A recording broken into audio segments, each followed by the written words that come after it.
yet, when Xiao Zhou from HR walked over in high heels with a clack-clack. She slapped a document onto my desk, a subtle smile playing on her lips, and said, "Jianshu, the order has been issued. Pack your things and report to the front desk." The entire office area suddenly fell silent, dozens of pairs of eyes fixed on me, some surprised, some gleeful at others' misfortune, and some quickly looking down to pretend to be busy with work, for fear this flame would burn on them. I didn't move, and picked up that document to take a quick look. The order clearly states, former senior manager of the marketing department, Jianshu, is being reassigned to the front desk reception position due to business needs of the company, with unchanged salary and treatment. The reason is so grandiose, business needs. I couldn't help but sneer inwardly. Senior manager of the marketing department transferred to reception. This is like appointing a surgeon to stand at the registration window. Anyone with a bit of sense can see clearly that this is a brazen humiliation. Xiao Zhou had been waiting for a long time with no reaction from me and grew a bit impatient.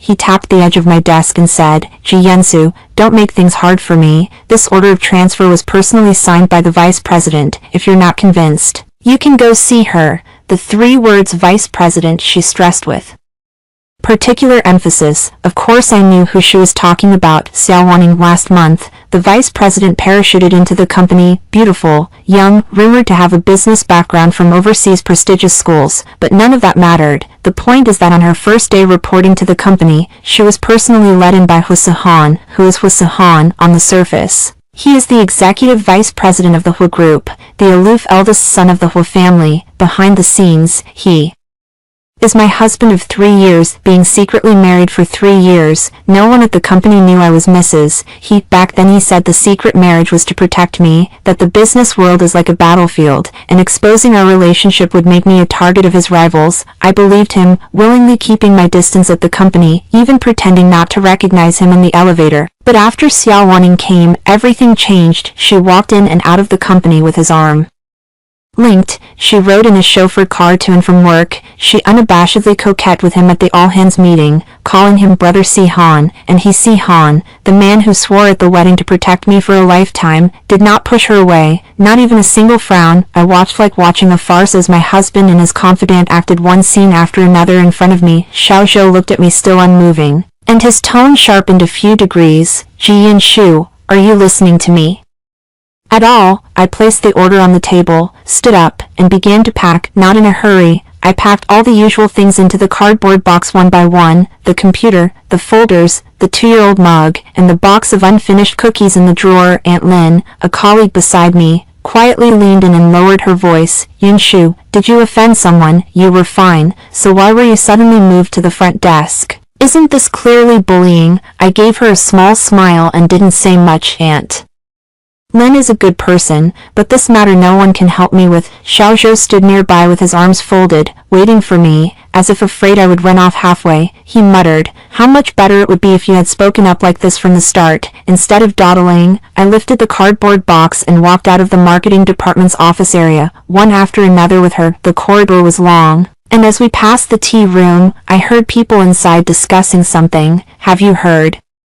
Jianshu has been transferred to the front desk. She should have been moved long ago. That position has so many eyes on it, and I don't know how she managed to claw her way up in the first place." "Hush, a little quieter. Someone just went past." I didn't stop. When I got to the front desk, the original front desk girl, Xiaochen, had already been notified and was standing there with a look of embarrassment. She saw me carrying the cardboard box, hurriedly came forward, and even her voice carried guilt. "Yunshu Jia, I don't know what happened either. The HR department notified me to hand over first thing in the morning." Never mind. I put the cardboard box under the cabinet at the front desk and said, "It's not your fault." Xiao Zhou handed over a uniform, a deep blue business suit with a name tag that read Front Desk Receptionist Jianshu. "From today you'll wear this to work," Xiao Zhou said. "The front desk has strict rules about appearance. Hair must be tied up, not left loose. Nails shouldn't be in overly flashy colors. When receiving visitors you must use standard phrases. Have you remembered all of this?" I looked at her without saying a word. I was a bit creeped out by how Xiao Zhou looked at me. She placed the uniform on the counter and said, "These are the formal rules. You deal with it yourself. If you don't perform well, your performance will be docked." After she finished speaking, she turned and walked away. That back view carried a strong air of Smugness, Xiaochen stood to the side, at a loss for what to do, and said, Sister Yunshu, why don't you first get familiar with the front desk procedures? It's not difficult, essentially just checking in visitors, answering calls, and receiving packages. I picked up that uniform and took a look. The fabric is rough, the cut is stiff, and it's a world apart from the haute couture gowns Mrs. should wear from my wardrobe, but I still took it with me to the bathroom when I walked out after. Changing into the uniform, Xiaochen glanced at me, paused, and said, Senior Yunshu, how can you look so good in this? Before I could say anything, the sound of high heels came from the end of the corridor, that rhythm, that power. Without looking up I already knew who had arrived. Xiao Wanning was wearing a pink Chanel suit, her hair carefully styled, and her makeup flawless as if she had just stepped off a photo shoot. Behind her came two assistants, one holding her bag and the other juggling a stack of documents. She walked to the reception desk, stopped, and scrutinized me from head to toe. That gaze was like the master inspecting a newly bought piece of furniture. Yo, Manager G. Xiao Wanning deliberately stretched out the word manager, with a smile at the corners of her lips. Oh no, it should be called G front desk now. The uniform suits you, looks good. Several colleagues stood around the front desk, all listening with their ears pricked. I clasped my hands in front of me and smiled. Thank you, Vice President Xia. For the compliment, Xiao Wanning obviously was unhappy with my so-calm reaction. She stepped forward again, placed the Starbucks cup on the counter, and said, By the way, help me deal with this cup of coffee. It's cooled down, it doesn't taste good anymore. The lid of the coffee cup wasn't closed tightly, and when she set it down, a few drops spilled out, landing exactly on the visitor registration form on the counter. I looked down at it, and didn't move. The co-workers nearby could tell this was intentional. Xiao Wanning tilted her head, her voice naive and innocent. What's wrong? Front desk is exactly for this, isn't it? Or does Miss G think she's not fit for this job? The air fell silent for a few seconds. I raised my hand, steadily lifting that cup of coffee, tossing it into the nearby trash can, then grabbed a napkin and wiped the coffee stain from the counter. Vice President Xia. I wiped the counter with a calm tone. The front desk really does this. Do you need anything else? The smile on Xiao Waning's face stiffened for a moment, but she quickly recovered that composed bearing, turned to leave, and tosses a final remark before departing. Do a good job, Ji Chintai. The company's doors rely on you to hold them up. She walked away in high heels, two assistants trotting after her. Xiaochen leaned in, voice choked with tears. Sister Yunshu, how could she be like this? This is going too far. I threw the tissue into the trash can and smiled. What's there to be so angry about? Xiao Wanning thought she had one, thought that pushing me out of the marketing department and stuffing me into the front desk position would make me back down, and that I would obediently roll out of the Hu family. What she doesn't know is that I don't make a fuss, not because I'm afraid of her, it's because I'm wait for a more suitable time, wait for a stage where all the good shows come together, and, my good husband, he still doesn't know that his wife has already been downgraded to the front stage by his new beloved. I am actually looking forward to when he will realize this. Chapter 2, The Cold Look from the Front Desk. The front desk job sounds simple to talk about,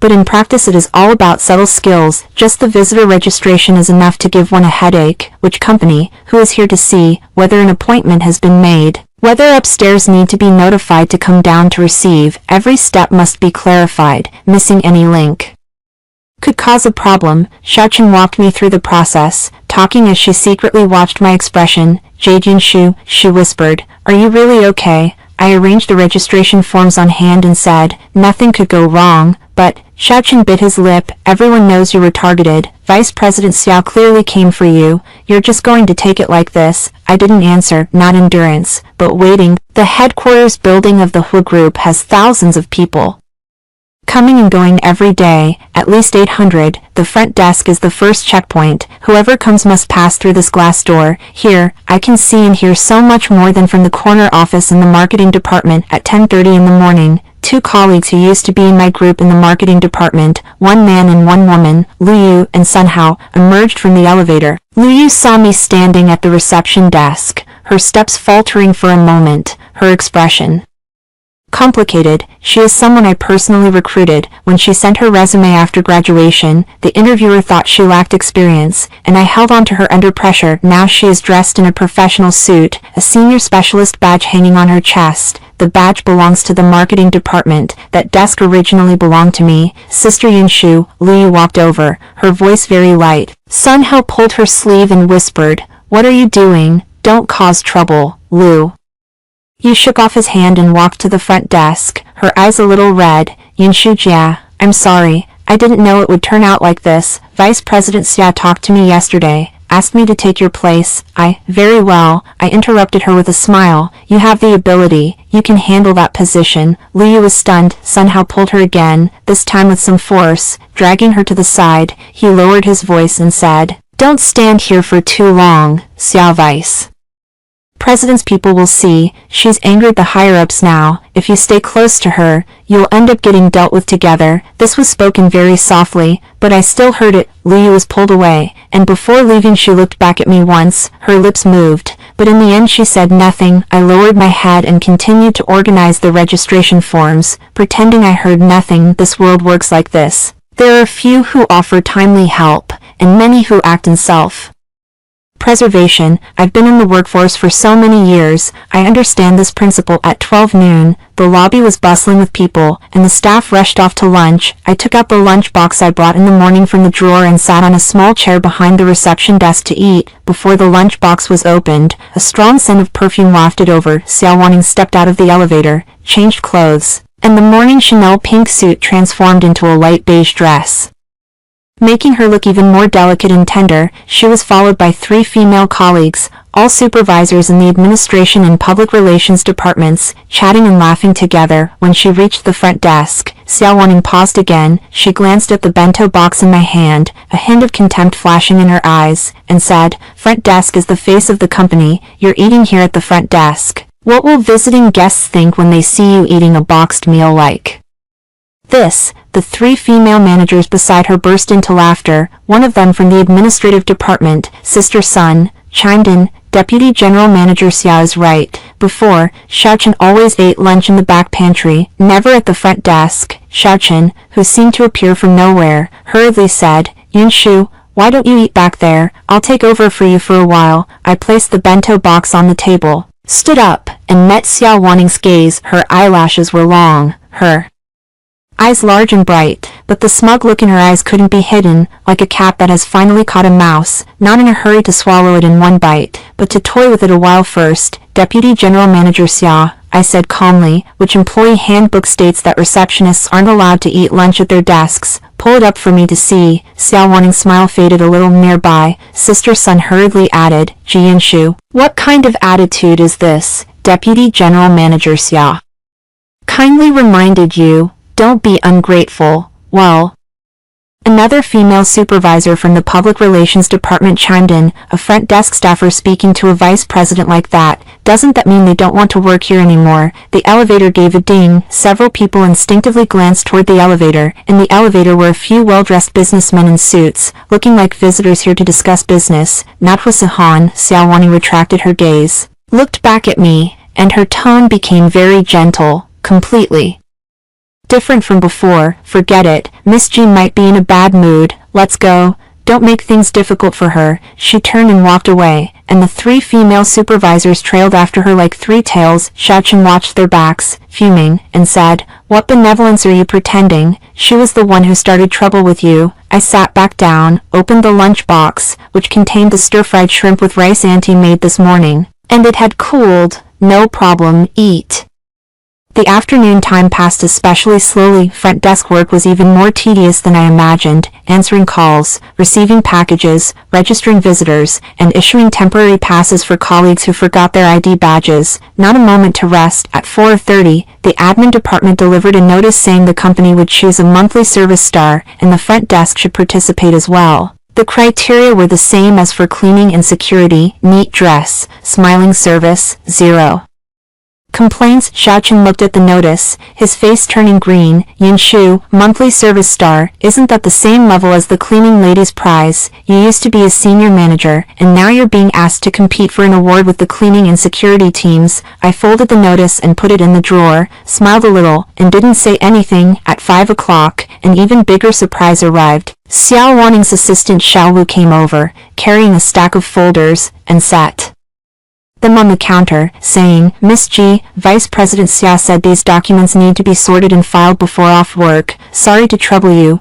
Xiao Wu is a girl who had just graduated not long ago. After saying this, her face turned red. Obviously she knew this was not proper, but she didn't dare disobey Xiao Waning's orders. I flipped through that stack of documents. There were as many as 20 or 30 volumes, all shoved together in a jumbled mess, some even without page numbers. This isn't filing and organizing, it's clearly deliberate troublemaking. Before closing, I glanced at the time. There are half an hour left. This will take at least 3 hours to finish. Xiao Wu mumbled. Assistant Director Xia said it's needed for the morning meeting tomorrow. You must finish it today. Xiaochen stood nearby, his face turning red with anger, opening his mouth to say something, but I stopped him with a look. Okay. I moved that stack of documents to the front desk and said, "I'm done." Xiao Wu exhaled with relief and ran off. At 6, people from the company started leaving one after another. Xiaochen stayed late until 6:30 and also left. Before leaving, he kept urging me not to push myself too hard, that if I couldn't finish, it would be fine. At 7, half of the lobby lights were off, only the front desk light remained on. I sat there, flipping through the documents page by page, labeling,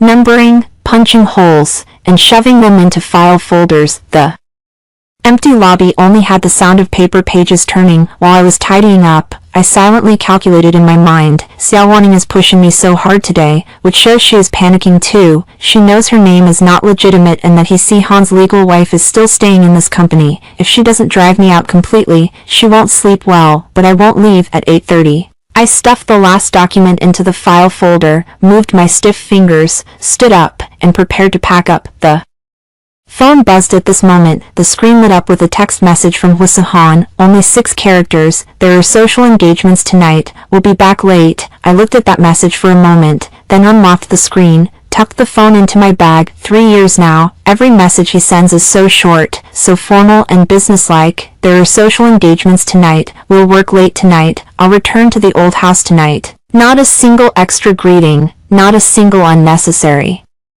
punctuation mark. And what about me? For 3 years I never asked where he went or who he was with, and I never called when he was in a meeting. I thought this was the peace of mind wife he needed, but Xiao Waning is different. She would call Ho Si-chan in front of 100 people at the all-hands meeting, sweetly asking, "Big brother Si-chan, when will you be back?" She would stay in his office until midnight, and the next day have someone bring clean clothes to the company. She is his not peace of mind, but he obviously prefers that kind of trouble-free peace of mind less. I turned off the lobby lights, picked up my bag, and walked out of the lobby. Security guard Lowly was on duty at the door. He looked surprised when he saw me. "Miss G, why haven't you left yet? It's already past 8. I pulled an extra shift. I'm leaving now. Brotherly, thank you for your hard work." Old Lee looked at me with words on the tip of his tongue, finally sighing and opening the door for me. I knew what he wanted to say. A woman who was dispatched to the front desk and worked overtime this late, anyone would feel sorry for her, but I didn't need anyone's pity. When I stepped out of the building, it had started raining outside for some time, not heavy, but dense. I hadn't brought an umbrella, standing under the doorway canopy waiting for a taxi. A black Maybach drove out from the underground garage and sped past in front of me. The window on the rear seat opened a slit, and Xiao Waning's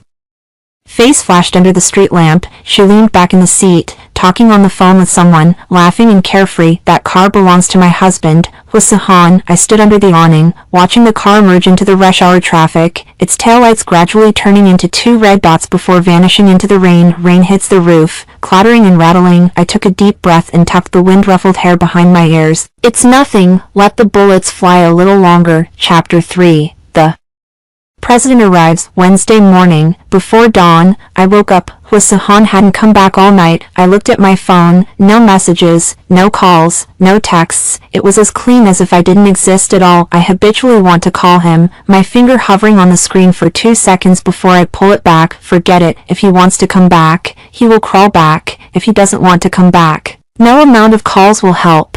It took me 3 years to fully understand this. At 8:30, I arrived at the company on time, changed into that deep blue uniform, tied up my hair, and stood at the front desk. Xiaochen looked at me blankly and said, "Yanshu, why do you have a bit of a bruise under your eyes? Didn't sleep well last night." "Never mind," he said, "slept a bit late. Last night organizing those documents took quite a bit of brain power, and on top of that it rained a little. After I got home my head hurt a bit, and I tossed and turned on the bed for a long time before I could fall asleep." Just past 9, Sister Sun from the administration department came over and asked, "Have those documents been organized yesterday?" Vice President Xia is waiting to use them. I took the pile of organized documents from the drawer and placed them on the countertop, saying, "All of them are here, not a single one missing." Sister Sun flipped through it, and a trace of surprise flashed across her face. Obviously she didn't expect that I could really sort all these things out before the end of my shift, with clear page numbers, tidy labels, and each book's table of contents rewritten. "Okay, I'll take it." Sister Sun picked up the files, her expression a bit awkward, and turned around. Xiaochen leaned in and whispered, "Yanshu, you're amazing. So many files. Did you really finish them all in one night?" I smiled a little but did not answer. At 10 in the morning, the lobby began to bustle. Today is Wednesday. As usual, each department holds its midweek progress briefing, and many branch managers from other cities would also come over. The front desk was lined with visitors for registration. Xiaochen was busy to the point of his feet not touching the ground, and I followed along to help. At this moment, the automatic door in the lobby swung open with a whoosh. A chill breeze rushed in. The security guard Oldley at the door suddenly straightened up, his expression becoming sober and reverent, as if he had seen some remarkable person. Then I heard Oldley's voice, a touch of nervous tremor in it. "President Hua, good morning." The air in the entire lobby seemed to have been pressed to a pause. All the employees who were walking, talking, and signing in stopped moving. When I looked up,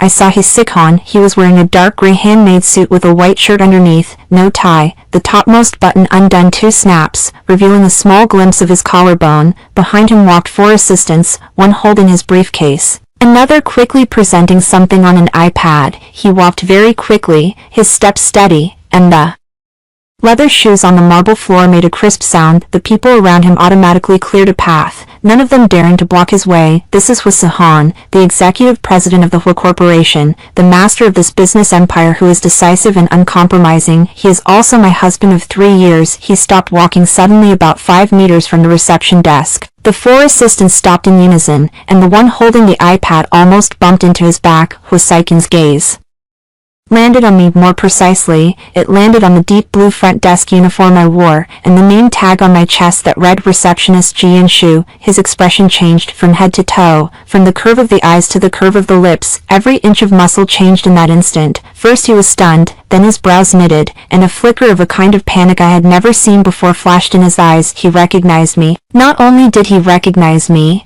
his expression was as if he had seen the most improbable thing in the world happen. Dozens of eyes in the hall were watching him. Hua Sihan didn't move, just stood there, his gaze fixed on me. The assistants behind him exchanged glances, none daring to utter a word. I stood behind the reception desk, hands folded in front of me, maintaining the standard receptionist smile in front of my face, just as I would for any visitor who walked into the company. "Mr. Hua, is there anything I can help you with?" As soon as these words came out, Hua Sihan's brows knitted even tighter. He opened his mouth as if he wanted to say something, but after glancing at the colleagues with ears perked up around him, he swallowed the words back. His Adam's apple bobbed up and down. The who in the mall had stirred up winds and rain, making countless opponents tremble, now stood in the lobby of his own company, and, spoken to by his 3-year secretly wed wife in the same tone she would use with a stranger, "President," he could not utter a single word. The lobby was so quiet that one could hear the central air conditioning hum. The assistant behind whispered a reminder, "President, there's a meeting at 10:30. Hua Sihan raised his hand and interrupted him. Then he took a few steps forward and stood in front of the reception desk. He is tall, standing outside the desk, looking down at me through the lower edge of the counter. From that angle, looking up from inside the desk, I could clearly see the line of his jaw and the Faintly flaring nostrils, Jian-shu, he spoke, his voice kept very low, so quiet that only the two of us could hear. What are you doing here? He asked me for my full name, not Yan-shu, not wife, but Jian-shu. As if I were calling an ordinary employee, I retrieved the standard polite smile, replaced it with a more courteous yet more distant expression, and said, Mister, this is the front desk. I'm here because I'm on duty. Hwee-sahan's jaw muscles tense, he fixed his gaze on the name badge on my chest for quite a while, his eyes swirling with emotions I couldn't quite understand, anger, confusion, or some kind of disbelief. Where's your workstation? He asked again. Where's your marketing department workstation? President Hua, my tone remained calm, without a trace of fluctuation. You shouldn't be asking me the answer to this question. His pupils narrowed slightly at that moment. The sound of high heels came from the direction of the elevator. Xiao Wanning's voice drifted over from far away, with a coquettish tone. Brother Si-han, why are you standing in the lobby? Didn't we agree to go straight to the 18th floor for the meeting? Hwee-sahan didn't turn around. Xiao Wanning approached and saw me standing opposite to Hwee-sahan, her steps noticeably faltering. Then she changed into her signature sweet smile, walked quickly over, and naturally linked her arm with Hwee-sahan's. Brother Si-han. She raised her head to look at him, her tone soft enough to squeeze out water. What's the matter? Is there something pretty at the front desk? Hwee-sahan finally turned his head and looked at Xiao Wanning. His gaze lingered on her face for 2 seconds. He began, his voice returning to its usual low, cold tone. Explain to me why Jian-shu is at the front desk. Xiao Wanning's smile did not change, but the fingers clasping his arm tightened noticeably. Well, she tilted her head, her tone airy. A normal personnel move in the company, the front desk position is also very important. I think Miss G's temperament is quite good, suitable to be the face of the company. Hwee-sahan looked at her and said nothing. That kind of silence is more oppressive than any language. Xiao Wanling felt a bit uneasy under his gaze. Her smile stiffened for a moment, but she soon leaned her head against his shoulder again and whispered in a voice only a few people nearby could hear, Brother Si-han, don't look at me like that, you'll scare me. The staff around the front desk held their breath, not daring to make a sound. This moment is too brilliant to describe. The president, the vice president, and the former senior manager who had been demoted to the front desk stood in the lobby, the atmosphere tense like a bomb ready to explode at any moment. I stood behind the front desk, watching all of this, watching my husband being held by another woman, watching the woman who took my place act coquettishly in front of him, watching the eyes of everyone in the lobby switch back and forth among the three of us, as if watching a play without a script, and I, the most pitiful one in this play. On my face there is no anger, no grievance, not even a hint of emotion, because I have waited for this moment for too long. Hwee-sahan finally spoke. Jian-shu, when he called my name, there was a barely noticeable tautness in his voice. Come with me upstairs. Upon hearing this, Xiao Wanning's expression finally changed. Brother Si-han, she gripped his arm tightly. The meeting is about to start soon. Is there something you can't wait to discuss later? Hwee-sahan pulled his arm away from her hand. The movement wasn't big, but it was decisive. Xiao Wanning's hand hung in midair, froze for a second, then slowly lowered it, looked at me for a moment, his gaze as if saying come with me, then turned and walked toward the elevator. The assistants hurried to catch up. Xiao Wanning stood in place, and a trace of genuine emotion finally appeared on her exquisite, beautiful face. It was not anger, but a kind of indescribable confusion and panic. I came out from behind the reception desk, following Si-han, and when I passed Xiao Wanning, I paused for a second. Vice President Xia, I whispered, your coffee, remember to drink it while it's hot next time. After speaking, I continued forward, leaving Xiao Wanning standing there alone, her high heels stamped on the ground with a crisp pop. Chapter 4, Publicly Questioning. The moment the elevator doors closed, the air inside seemed to be sucked out by half. Hwee-sahan stood half a step in front of me, with a straight back, not saying a word. The four assistants crowded into the corner of the elevator, heads bowed as if they were looking at their phones, but in reality anyone's peripheral vision kept slipping toward us. The floor numbers jumped up one by one, 8, 9, 10. No one spoke. I could feel the oppressive anger on Hwee-sahan, like the stifling air pressure before a storm arrives. His fingers hung at his side, curling slightly, then loosening again. When the elevator went from the 10th to the 15th floor, it stopped once, the doors opened, and two maintenance staff stood outside waiting for the elevator. Seeing Hwee-sahan inside, their faces turned pale, and they quickly stepped back, stammering, President Hua, Please go ahead, we'll take the next one. Hwasuhan didn't look at them. The elevator doors closed again and continued upward. Finally, they reached the 18th floor. The door opened, and Hwasuhan went out first. I followed behind.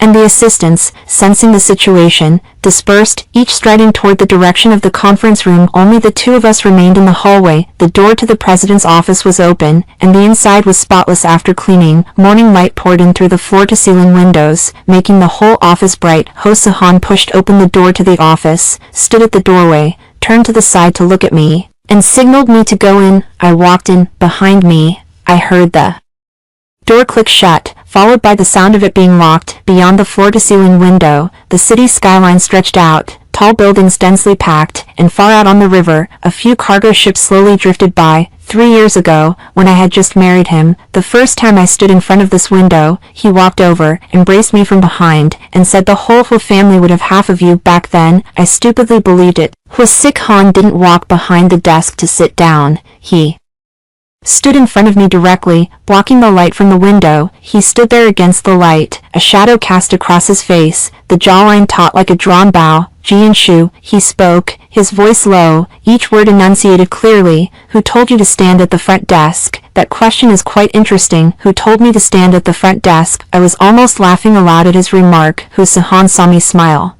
and his expression grew even uglier. He stepped forward, his tone darkening a few degrees. I'm asking you, who assigned you to the front desk, Mr. Hwa? I looked up and met his gaze. Why are you getting so angry? It's just a personnel change. Deputy General Manager Xia said the reception is the company's face. She respects me, which is why she put me in that position. I should be grateful to her. Hwasuhan's jaw tightened even more. Don't give me that snide, two-faced attitude, he said. What exactly happened while I was away? You're not away, I corrected him. You're always at the company, it's just your eyes aren't on me. This sentence feels like a needle piercing somewhere. Hwasuhan's breathing noticeably paused for a moment. He reached up and tugged at his collar, the force at his fingertips slipping out of control, and beside the topmost button of his shirt that was already undone, another faint crease appeared. Who signed the order from the marketing department? He asked. Xiao Wanning. On the personnel file, the signature is Xiao Wanning, and the seal is hers. Hwasuhan's pupils contracted slightly. At what time was it? Monday. Monday. His voice finally rose a notch. Today is already Wednesday. You've stood at the front desk for 3 days and haven't said a word to me at all, Mr. Hwa. I tilted my head. How do you think I should bring this up to you? Send you a text? Dear husband, your new lover kicked me from the front desk position back to the front desk, like this. Hwasuhan's face instantly turned pale blue, not anger.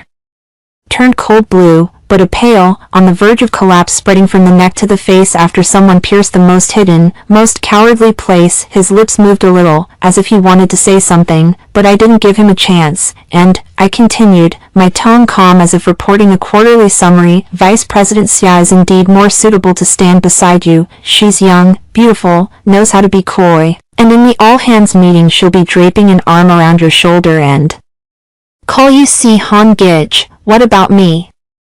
I'm just a spectator in the corner watching you two be affectionate. Spectators, after all, can sit anywhere. That's enough. Hwasuhan's voice was husky. Enough of what? I smiled. I haven't finished yet. On Monday she moved me to the front desk, and moved my former assistant to take my place. On Tuesday she had me organize 30 documents, saying they'd be used in the morning meeting the next day. After work she sat in your car and left the company, while I stood in the rain at the door, waiting for a taxi. Do you want to know all of that? Hwasuhan seemed to be hit in the head by someone, and he staggered backward half a step. His back hit the edge of the desk, making a dull sound. Jian-shu, he finally called my name, but not Jian-shu. But it was too late now, too late by 3 days, too late by 3 years. You don't need to explain. I stepped back and kept a polite distance from him. President Hwa, this matter of me being your wife is known by no one in the company. Your hidden marriage is to protect me. I understand, but you letting Xiao Wanning walk into the company arm in arm with you,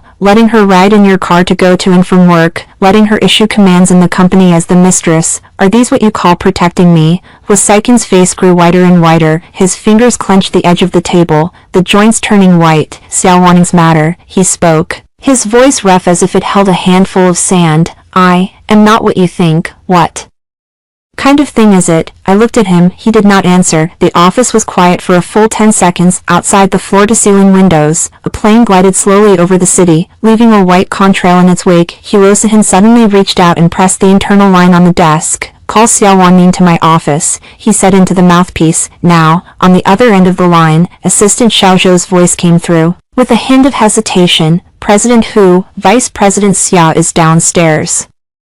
I said now. Ho Se-han hung up after saying these 3 words. He looked up at me, and his eyes held something I can't quite describe. Guilt, regret, or perhaps the embarrassment of a man who was exposed, hidden beneath an angry mask. Sit, he said. I did not sit, still standing in the same place, back straight, hands clasped in front of me, just like I stood at the front desk for 3 days. Ho Se-han looked at me in this posture. His Adam's apple rolled once, but in the end he said nothing. After 3 minutes, the sound of high heels came from outside the door. There were 2 knocks on the door. Before Ho Se-han could say come in, Xiaowaning pushed the door open. As soon as she walked in, she saw me standing in the office, and the smile on her face froze instantly, as if she had been splashed with a basin of ice water. Then she quickly adjusted her expression, putting on a posture of grievance and innocence, walked around the desk to Hwasaikin's side, and reached out to try to take his arm. Brother Se-han, what happened to you? You were walking like that in the lobby just now. Do you know how many people were watching? I'm so embarrassed. Se-han sidestepped by 1 step, dodging her hand. Xiaowaning's hand hung in midair once again, just like a moment ago in the lobby. This time, her face failed to recover quickly. Vice President Xia, Ho Se-han's voice was as cold as ice shards. Who gave you the authority to promote a high-level manager in the marketing department across levels? Xiaowaning's lips moved slightly, but after all, she is Xiaowaning, a woman who could parachute into the position of vice president. How could one sentence bring her down? Si-han Gij, she lowered her voice, a hint of coquettish sob in her tone. I'm not overstepping my authority. Company personnel changes are within the scope of the vice president's duties, and I just think Miss G isn't suited to the market department's pace. Moving her to the front desk is to make the company run more efficiently. I have no malice. Malice? Ho Se-han repeated these 4 characters, his tone carrying a dangerous calm. Xiaowaning bit her lower lip,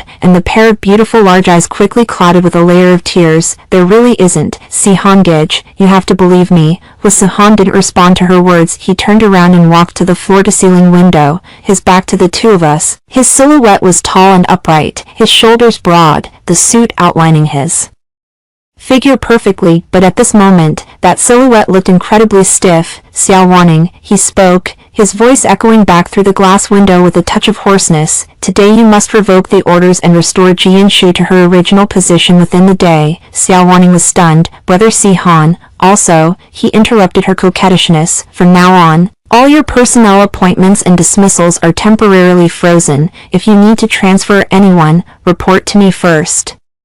Xiaowaning's expression finally changed completely. She turned her head sharply to look at me, and a sharp light flashed in those misty, watery eyes, and I, still standing at the doorway with my hands folded, wore a faint smile on my face. I look at her, just as when she placed that cup of coffee in front of me 3 days ago, calm, composed, even with a trace of thoughtful indifference in her smile. Only this time, the person watching the show is her. Chapter 5, Who is the New Wife? Xiaowaning stood motionless in Hyoshin's office for a full minute. She first glanced at Hyoshin's back facing the floor-to-ceiling window, then looked at my smile at the door. The mist in those beautiful big eyes quickly faded, replaced by something sharp, like a cat backed into a corner, apparently unable to pretend to be cute or coquettish anymore, ready to reveal its claws at any moment. Kihangage, her voice no longer coquettish, but carrying a tentative seriousness. I don't understand what I did wrong. Jianshu is only a senior manager, and as vice president I've relocated a senior manager's position. That's a normal management action in any company. Why do you want to embarrass me in front of the whole company just because of this? Hyoshin turned around. He stood against the backlight, his face unreadable, but those eyes shone so brightly in the shadow that they were frightening. Normal managerial behavior. He repeated her words, each syllable weighed down with a suffocating force. Do you think moving a senior manager from the marketing department to the front desk is normal managerial behavior? Xiaowaning bit her lip. I just think that position needs reinforcement. The front desk role is also important, and I didn't lower her salary. Enough. Se-han interrupted her. He took a step forward, moving from in front of the floor-to-ceiling window to the desk. both hands propping on the surface, his body slightly leaning forward, looking down at Xiao Wanning. You don't even ask me once before you move the people under my command.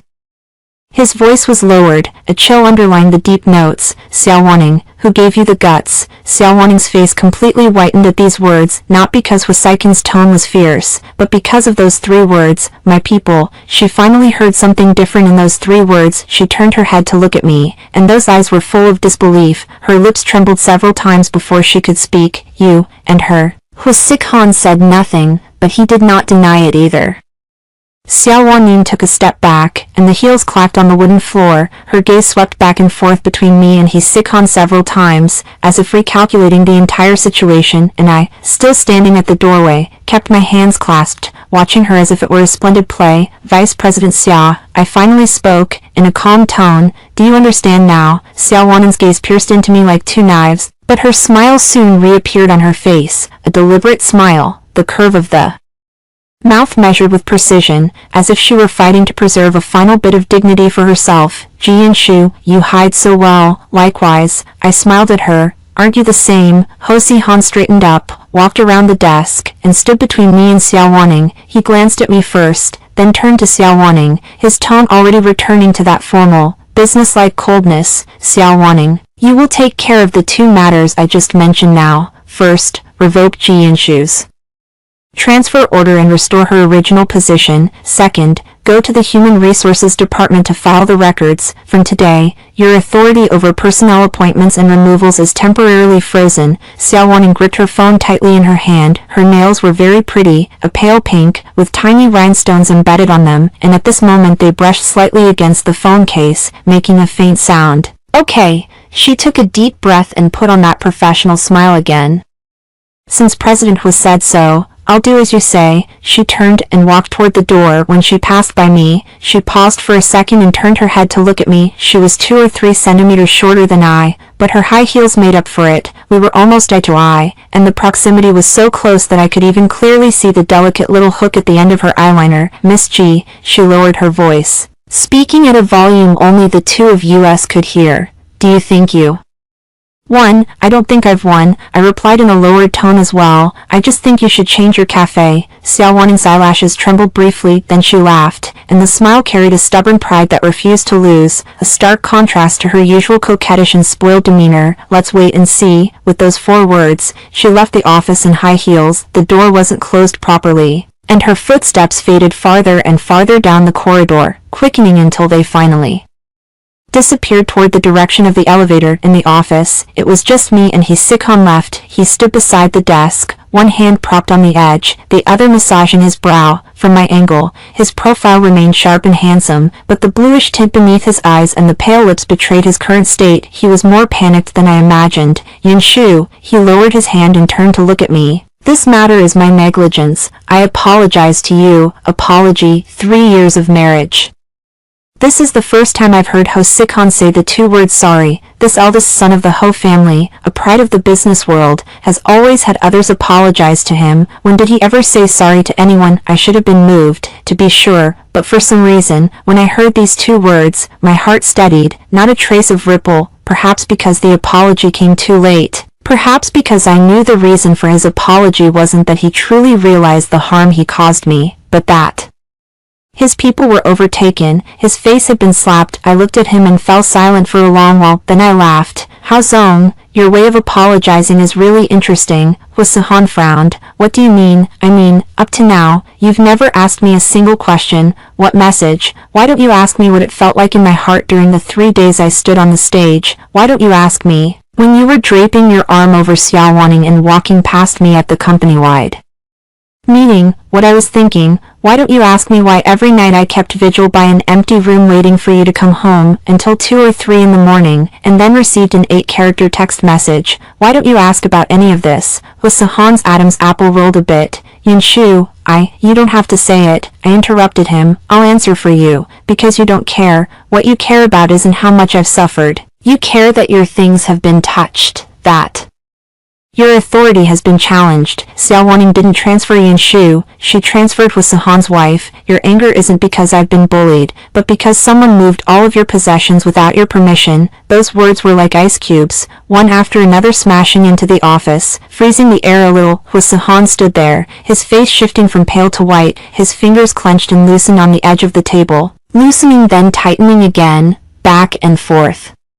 Several times. Are you done? His voice was a bit husky. Finished. Well then, he took a deep breath, walked around the desk to the cabinet by the wall, opened the drawer, took out a small red velvet box from inside, placed it on the table, and gave me a nudge. For next month's anniversary, I will publicly reveal your identity. You are Mrs. Hua, not some receptionist, not an employee anyone can bully. You are the wife of Hua Sahan. I lowered my head to glance at that box even without opening it. I know what's inside. It's a ring, exactly the same as the one he placed on me at our wedding years ago, the original ring. I had already taken off and tucked away at the bottom of the jewelry box long ago. He even remembered the ring's appearance and ordered the same model. It's really putting him to trouble. I pulled my gaze away from the red box and looked back at He Sahan. You don't have to. He Sahan paused in surprise. What? No need. I stepped back, increasing the distance between us. He Sahan, I'm not a collectible that can be stored in a warehouse and brought out to dust off and display in the living room whenever I remember.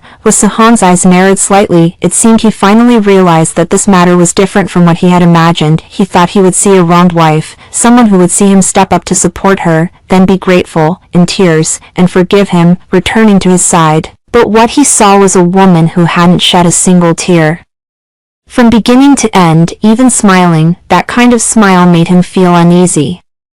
Are you tired from standing? Are you tired? He changed his tone, no longer so domineering. His voice softened a bit. I'll handle this matter, and I'll handle the Xiaowaning situation as well. You should go home and rest for a few days, adjust, and then come back to work. When you return, everything will be the same as before. The same as before. Those 4 words almost made me laugh out loud. I tidied my sleeve a little, smoothing the cuffs that were wrinkled from standing for too long, then looked up at my husband. Hirosahan, do you think I would want that like before again? He did not answer. Sunlight pours in through the floor-to-ceiling window, slicing his profile into half-lit and half-dark. The bright side remains handsome, the shadowed half looks incredibly weary. At that moment, the office door was knocked. Hua, the meeting with the boss at 10:30 has been delayed by half an hour, the assistant said from outside. The leaders of all departments are still waiting in the conference room. You see, Hua Sahan took a deep breath, stood up straight, and adjusted his suit jacket. Got it, he said. 5 minutes. He turned to me, opened his mouth as if to say something, but I spoke up first. You go to the meeting. I should return to my post as well. You don't have to go back. No. I turned and headed toward the door. I need to go back. I walked to the doorway, pushed the door open, and glanced back at him before stepping out. He stood behind the desk, against the light, still clutching that red velvet box. I smiled and spoke in a voice only he could hear. Mr. Hua, next time we meet Deputy General Manager Xia, please ask her one thing for me. Does she know her new husband has been married for 3 years? Hua Sahan's face turned deathly pale in an instant. That kind of white wasn't anger, wasn't awkwardness, but the moment a person who has always stood tall finally realizes a crack has appeared in the ice beneath their feet. Chapter 6:1. Second face change. Leaving Hua Sahan's office, the corridor was empty. I pressed the elevator button, stood by the elevator for 2 seconds, and suddenly felt eyes on my back. When I turned around, the door to the tea room at the end of the corridor was ajar, revealing a narrow gap, and Anna was staring at me from behind that gap. It's Xiaowaning. She didn't go to the HR department, but hid here waiting for me to come out. The elevator doors opened, and I stepped inside, before the doors closed. I saw the door to the tea room opening, and Xiaowaning walked out, holding a cup of coffee. Her expression had returned to calm, and there was even a faint, almost imperceptible smile at the corner of her mouth. But those eyes locked onto me in the elevator, fixed until the doors were completely shut. We've reached the first floor. The elevator doors opened, and the voices and footsteps in the lobby hit us. Xiaochen was absolutely swamped at the front desk, and when he saw me come out, he froze. for a moment, then excitedly waved at me. Sister Yanshu, you're back. I walked back to the front desk and placed the document I had just brought down from upstairs on the desk. Little Chen leaned in, lowered his voice, and asked, "What did President Hu want with you?" His expression in the lobby just now was so scary, my legs went weak standing there beside you. He didn't give you a hard time, did he? No. He only asked about my work situation. Xiao Chen looked at me suspiciously, clearly not fully convinced, but she also dared not ask further questions. Several colleagues nearby were also secretly looking over here. The scene with Yi Han in the lobby just now has already spread throughout the company, and the WeChat group must have exploded by now, with all kinds of versions circulating. Some people guessed that I offended Xiao Wanning and was targeted for it. Others guessed that I have some undisclosed relationship with Yi Han, and the most absurd guess is that I'm a distant relative of the He family. Not a single one guessed it correctly. It makes me feel a little amused. For 3 years, every day I work in the same building as Hu Han, ride the same elevator down, and sometimes we even have lunch together, yet not a single person has noticed that we are a couple. Either I disguise myself too well, or everyone thinks a man like Hu Han would never marry a quiet, unassuming woman like me. Probably a bit of both. Around 11 o'clock, I was helping a visitor register information, and the hand I was writing with suddenly paused, because I saw Xiao Wanning walk out of the elevator. She changed into a different dress, her hair redone, and she looked much more energetic than when she walked out of Ho Saikin's office an hour ago. A standard professional smile hung on her face as she walked through the lobby in high heels, nodding to a few employees who greeted her along the way. Her posture as composed as if she had just won a grand prize. She walked straight toward the reception desk. Xiao Chen was over there greeting other visitors. I put down my pen, stood up straight, and waited for her. Xiao Wanning walked to the front desk and stood there. She set the bag in her hand on the counter, then took out a letter-sized A4 sheet stamped with the HR department's official seal from the bag and pushed it in front of me. Miss G, the tone formal, but every word pronounced clearly. Mr. Hu has ordered cancellation of your transfer and restoration of your position as senior manager of the marketing department. This is an official document. You can take a look. I bent my head to take a quick look at the paper. It was indeed stamped with the red seal of the HR department, the date today, and the signatory had become the HR director, no longer Xiao Wanning. Thank you, Vice President Xia, I said, picking up the document and tucking it away. I appreciate you making the trip. Xiao Wanling smiled. That smile was subtle, as if using the most standard ceremonial expression to hide the surging emotions underneath. She rested her hand on the edge of the counter, her body slightly leaning forward, as if she were going to talk to me but didn't want others to hear. Jianshu, she lowered her voice. Do you think you're especially proud of yourself? What do I have to be proud of? I looked at her. Hirosihin froze my authority for you. Her voice was soft, but every word seemed squeezed from between her teeth. Publicly humiliated me in front of the entire company, making me look ridiculous in front of everyone. Aren't you feeling triumphant? I put the pen back in the pen holder and turned my head to look at her. Deputy General Manager Xia, you made a mistake about one thing. What is it? It's not me who made Hirosihin do these things. He decided it himself. If you feel wronged or humiliated, you should go to him, not to me. I'm not his superior. I can't control him. Xiao Wanning paused for a moment, then laughed. That was a kind of laugh that comes after being furious to the extreme. With a reckless, smash the pot and break it spirit. You're impressive. She nodded. I underestimated you before. You didn't underestimate me. You just looked at the wrong person. The smile on Xiao Wanning's face finally couldn't hold. She straightened up, tidied the hem of her dress, picked the bag up from the counter, and slung it over her arm again. Before leaving, she glanced at me once more. Her gaze had shed the previous scorn and pride, replaced by a reappraisal. Jianshu, after she finished the last sentence, her voice returned to its normal volume. The file will be handed over within 3 days. Then she turned and walked away. Xiao Chen and the others only came over after she walked away, staring in shock as she picked up the document canceling the transfer order and looked at it, incredulous. Sister Yanshu, did she really cancel it? You can go back to the marketing department immediately. Well, but not right away. The handover will take a few more days. Oh my God! Xiao Chen was so excited she almost leaped up. Mr. was stepping in as something else. One word and it's done. Sister Yanshu, why do you think Mr. Hu helped you? Are you? Don't guess blindly. I cut her off. do your job well. Xiaochen chuckled twice, not pursuing it further, but that look clearly said, you all must have a story. I didn't explain some things. Explaining them would make them less interesting. Let them guess. The more outrageous the guesses, the better. Around 3.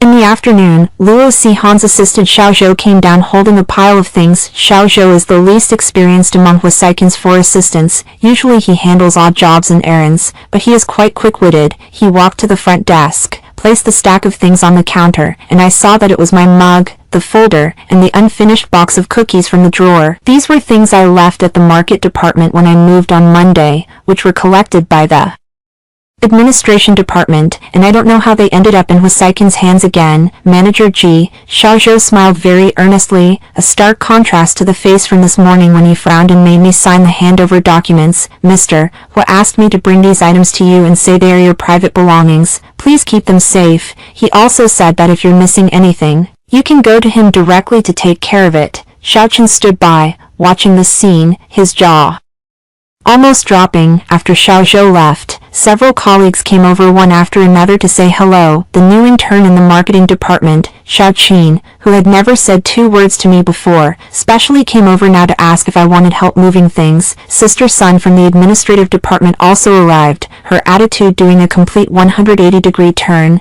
smilingly asking if I wanted a bigger storage cabinet since the front desk cabinet was too small to fit everything. Even oldly, the security guard specifically came in through the front door, carrying a cup of hot water for me, saying it was hot chrysanthemum tea he just brewed, for cooling the heat and detoxifying. I looked at that steaming chrysanthemum tea and couldn't help but cry and laugh. This is the workplace, when you're trampled on the ground and no one dares to pay attention to you. There isn't even someone to hand you a tissue. But once there's someone behind you you can't afford to offend. Suddenly everyone becomes your friend. I've understood these truths for a long time, but experiencing them firsthand still feels quite fresh. At 4:30 in the afternoon, I went to the restroom and in the stall I vaguely heard 2 women's voices. Have you heard? Jianshu has been reinstated, signed personally by Mr. Ho. Not only did he sign personally, I heard General Hu scold Deputy General Xia to the point of being soaked in humiliation today in the office. No way.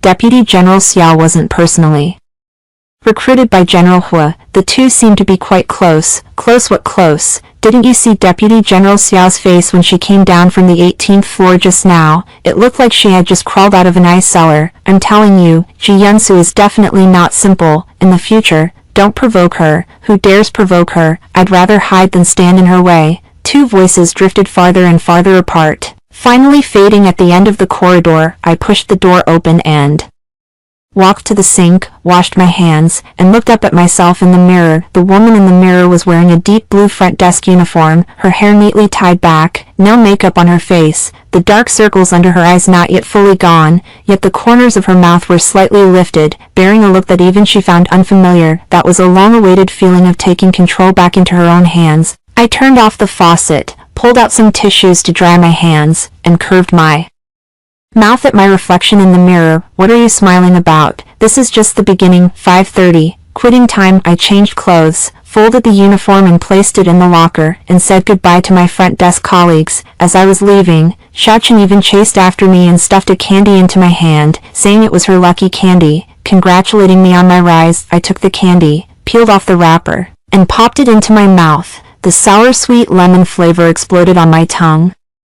When I reached the doorway, Lally was standing guard. He looked at me and smiled. Manager G, you seem in a good mood today. You were scowling this morning, but now you look like a different person. Really? I touched my own face. Really? Lally nodded seriously. This morning your face looked like you were about to start a fight with someone. Now it looks like you've won. I burst out laughing. I was walking to the roadside, planning to hail a taxi, when a black Rolls-Royce slowly stopped in front of me. The back window rolled down, revealing Husahan's face. He had changed into a different outfit, no longer the deep gray suit from the morning, but a black shirt with the cuffs rolled up twice, exposing a solid-looking wrist. His expression was no longer the panic from the morning, but a tired look mixed with a certain complicated emotion. Get in the car, he said. Let's go home together. Go home together. 3 years of marriage. How many times has he told me let's go home? together, but every time, I go home first, and he only returns in the early hours. Sometimes he doesn't come back until the early hours at all, saying he slept at the company today. He actually wants to go home together. I stood at the roadside, meeting his gaze through the car window, then I opened the car door and got in, not because I forgave him, but because I had something to say to him, and the car is a good place to talk. The driver glanced at me in the rearview mirror, nodded, and said, "Ma'am," then gradually started the car. Hwasihan sat beside me.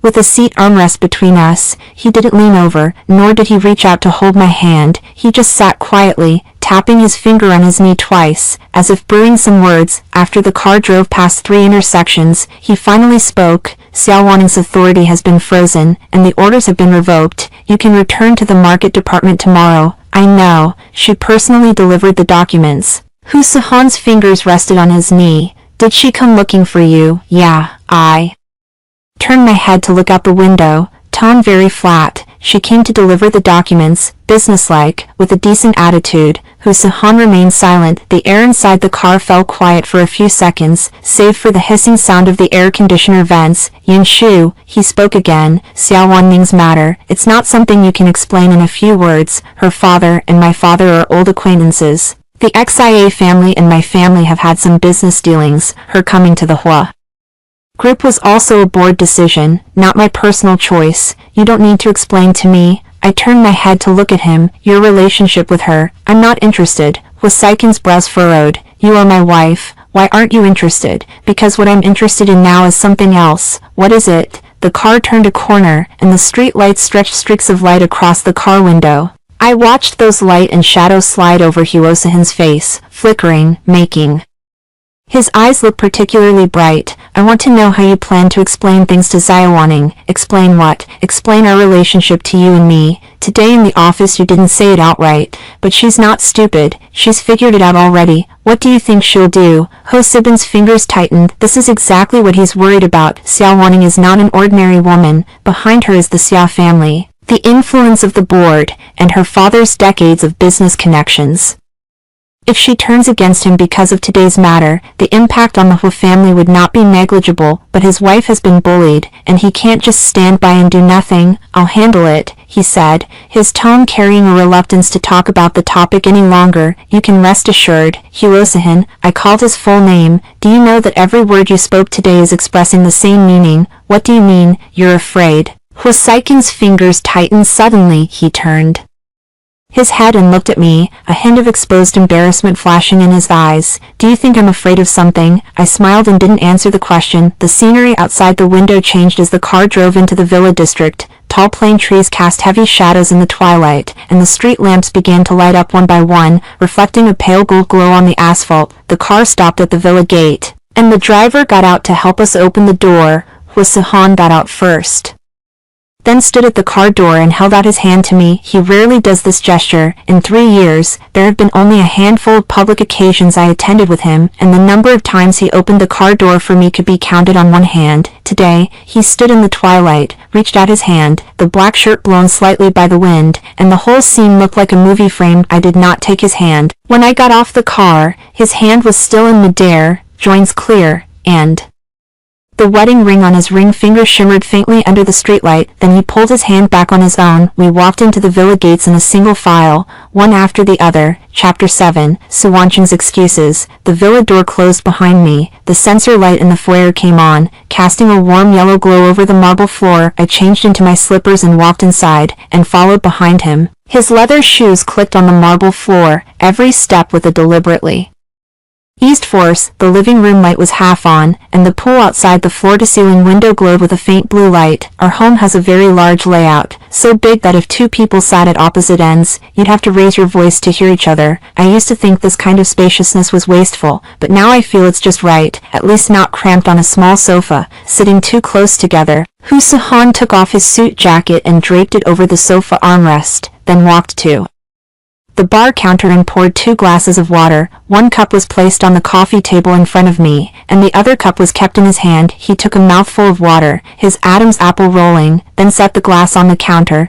turned and walked toward the study. "I'll take care of a few things," he said. "You rest first." I watched his silhouette disappear behind the study door. The door wasn't shut tightly, And voices came from inside. He should be on the phone, speaking very softly, but...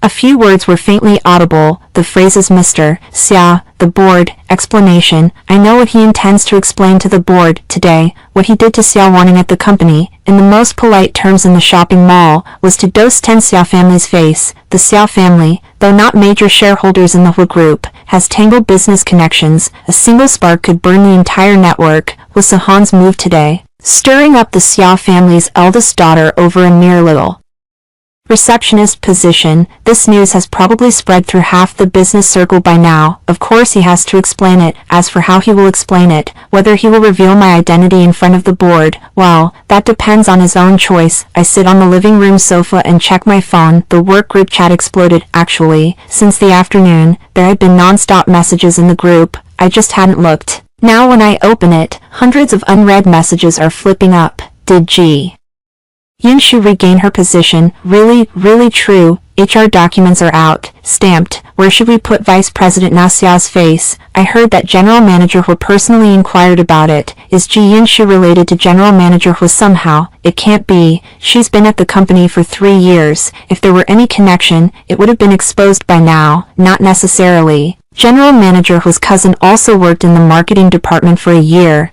No one knows he's a relative of the Hu family. I looked at these messages, and the corner of my mouth turned up a bit. Sure enough, most people guess about relatives. No one would think of them as a couple, because Mrs. S status as the wife is regarded as unattainable by everyone. Who would have imagined that Mrs. Ho would be an ordinary employee in the same company for 3 years? There was one piece of news that caught my eye for a bit longer. A private message from Sister Lin Yunshu. This afternoon I saw Vice President Xia coming out of the president's office, looking particularly grim. Do you have some leverage in your hands, or does Mr. Ho have his eye on you? Tell me honestly. I read this message for a moment, sent back a smiley face, then mopped the screen. The next morning, I arrived at the company on time. Before reaching the reception desk, Xiaochen waved to me from afar with excitement. Yunshu, congratulations. No, you should be called Manager Ji now. I smiled and said, today is my last time at the reception. After the handover, I'll go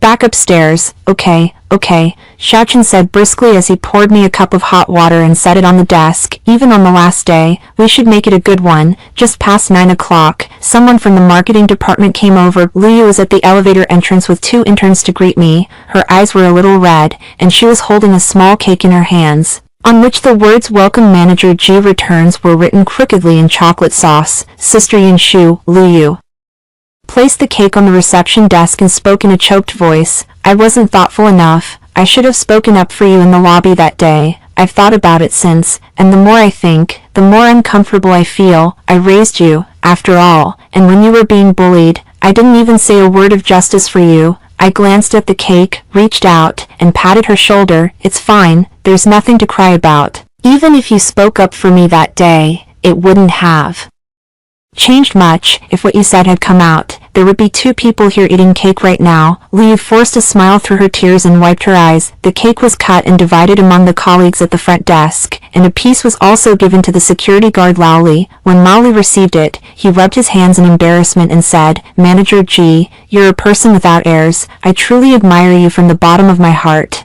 I've never had airs. A few days ago we even shared 3 days' worth of meals at the front desk together. Laoli laughed heartily, repeatedly saying that of course, at 10 in the morning, I was organizing the front desk workflow into a handover document when the elevator suddenly dinged, the door opened, and Xiao Wanning walked out. The originally noisy chatter in the lobby suddenly quieted a bit. A few staff members who were chatting subconsciously stepped aside. As if avoiding some dangerous animal, Xiao Wanning wore a black blazer dress today, her hair neatly styled, and her makeup heavier than usual, with a deeper lipstick shade, giving off a sharp, coolly seductive aura. It's a complete contrast to yesterday's pink Chanel outfit. The 2 styles are worlds apart. Yesterday she was a sweetheart, today she is a dark queen. Behind her follows assistant Xiao Wu, who is holding a stack of documents. His expression looks incredibly tense, as if he's ready at any moment to step in and block a blade. Xiao Wanling walked to the front desk, her steps pausing, her gaze fixed straight on me. Ji Yunshu. Her voice was neither loud nor soft, just loud enough for everyone nearby to hear. congratulations on your reinstatement." The lobby was so quiet you could hear a pin drop. Almost everyone paused what they were doing, listening intently to the movement here. Some pretended to look at their phones, others pretended to straighten documents.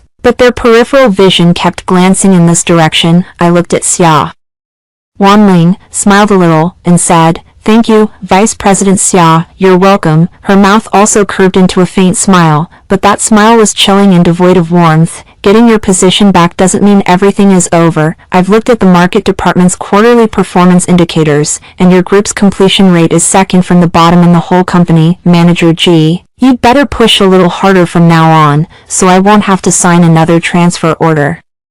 This statement was flawless. On the one hand, she gave herself a stepping stone for yesterday's embarrassment in front of everyone. She wasn't overturned unfazed by He Sikhan. She was magnanimous enough to give the market department an opportunity. On the other hand, she was threatening me, telling me that the performance indicators are real data. If the data don't look good, no one can protect you. I have to admit that Xia Wanning is indeed a clever woman. In just one night, she tidied her emotions completely, reinvigorated her armor, and returned with a new strategy to kill the moment. "I will look at the assessment indicators, but Vice President Xia, your authorized power has already been frozen. Even if you want to sign the transfer order, you'd first need to get Mr. Ho's approval. Are you planning to sign directly bypassing Mr. Ho, or have the board grant you a special exception?" Xia Wanning's eyes narrowed slightly. The colleagues who had gathered around stared with wide eyes, not daring to utter a word. Jianshu dared to talk to Vice President Xia like that. Crazy, right? But every word I said is the truth. Her personnel appointment and dismissal power has been frozen. This was ordered by Ho Sihan in person. She wants to use the transfer order to threaten me, which is no longer effective. Xia Wanning was silent for 2 seconds, then suddenly smiled. Jianshu, she leaned forward slightly, lowering her voice to a level only I could hear.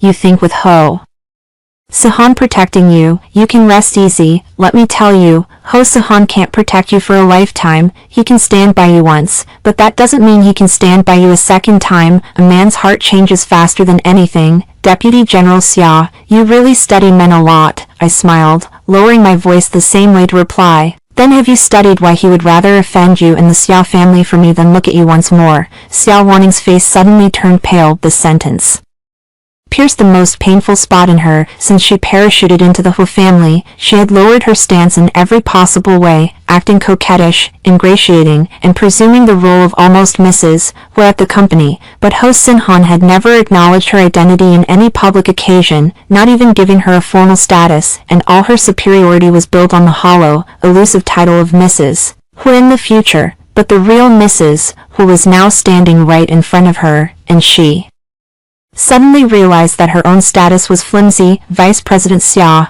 I put away the smile and adopted a formal, businesslike tone. "If you have no other instructions, I still need to complete the handover. Please feel free to proceed as you wish." Xia Wanning straightened her back and cast me a deep, scrutinizing look. When she turned to leave, the high heels clacked on the marble floor, sounding crisp and urgent. An assistant Xiao Wu trotted after her. At the moment the elevator doors closed, a low murmur broke out in the lobby. Xiaoqun was so excited that he nearly tore the registration form from his hand.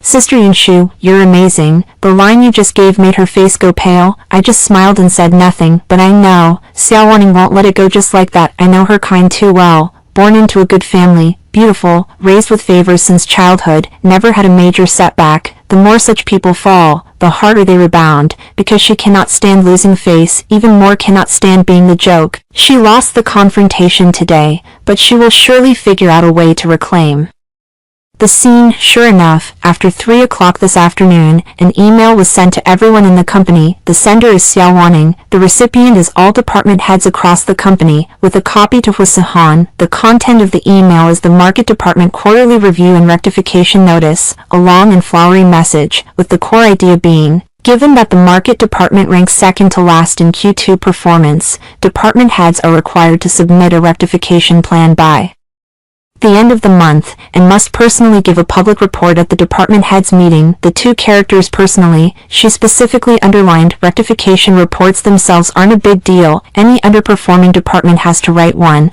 but Xia Wanning deliberately raised the meeting standard, requiring all department heads across the company to attend in person and listen. And to be publicly questioned by other departments at the end of the meeting. What is this? This is a public humiliation meeting. She wants me to make a fool of myself in front of all department heads, so that everyone in the company will know that the marketing department's performance is poor, and I, Ji Shu, as the department manager, am the one holding us back. This move is indeed clever. She didn't use the frozen human resources authority, but instead leveraged her vice president's administrative power, which is reasonable. Sik-han has no reason to stop it. Lin Jin messaged me at once. Shu, did you check the email? Xiao Wanning is trying to ruin you. I read the email and replied with a single character, Over the next 2 days, I finished the handover at the front desk while starting to work overtime on the rectification plan. After finishing the front desk tasks, I moved back to the marketing department's office. The original desk was the same as before, but there was more dust on it. The pot hose by the window had mostly dried up, and the leaves hung drooping sadly. I wiped it all with a damp cloth inside and out, then watered the pot hose, and the leaves stood up a bit more. Lee volunteered to stay late to help me process the data, pulling 2 consecutive all-nighters, and the dark circles under her eyes made her look more like someone who had just crawled out of a mud pit. Sahan goes to work as usual every day, and occasionally passes by the market department's office area. When he passes by, his steps pause for a moment, and he glances over at my workstation, but he doesn't come in. We didn't speak. We aren't speaking at home either. He slept in the study for 2 days, while I used the master bedroom. The two of us clearly live under the same roof, separated by only a wall, yet it felt as if we were tens of thousands of miles apart. On the 3rd night, I was staring at the forms in the office, worried. When my phone rang, it was Sahan calling.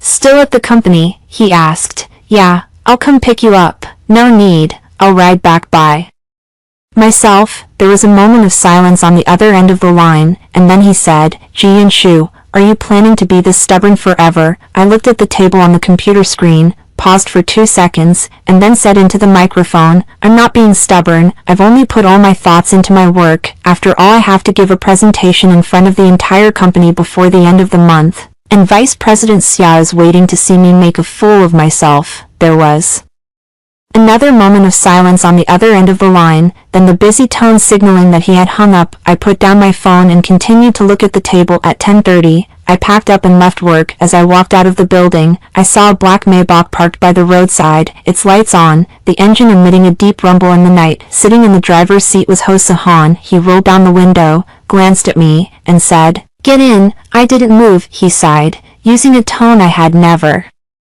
heard before, and said, Shu, get in the car first. Do whatever you want to throw a tantrum about, and we'll talk at home. I'm not throwing a tantrum, I'm just thinking, can you stand by me once, and can you stand by me a second time? If my end-of-month report is a mess, would you really back me up and save face for Xiao Wanbing again? Yes, he didn't hesitate. What about the Shajia family? I asked. What about the board? How did you explain it to them, that you risk breaking with the Shajia family for the sake of your 3-year secret marriage to your wife? Sahan tightened his grip on the steering wheel. He was silent for a long time, then he raised his head and looked at me, saying, Shu, I know you've been wronged for 3 years, but some things aren't as simple as you think. The corporation isn't mine alone. Many decisions require timing. Timing, I repeated the word. I stood at the front desk for 3 days, getting soaked in the rain on my way home. Where's your timing? He didn't answer. The streetlight cut his profile into a clear silhouette. He looked tired and helpless, a far cry from the host Sihun I remembered, who always controlled everything and remained calm and unruffled. But I knew in my heart that his exhaustion wasn't because of me,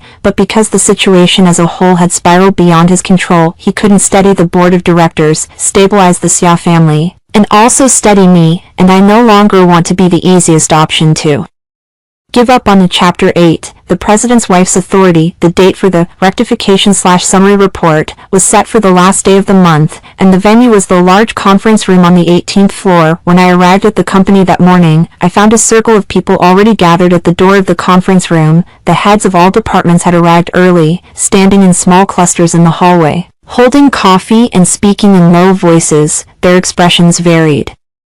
Some clearly came to watch the excitement, with faint smiles at the corners of their mouths. Others looked tense, glancing at the conference room door from time to time, as if worried that the forthcoming questioning session would affect them. Xiao Wanning arrived the earliest. She stood by the window at the door of the conference room, wearing a deep blue suit dress, her hair neatly piled up, with 2 strands of loose hair hanging by her ears. She looked like a star about to go on stage to receive an award. She was chatting with Sister Sun from the administration department.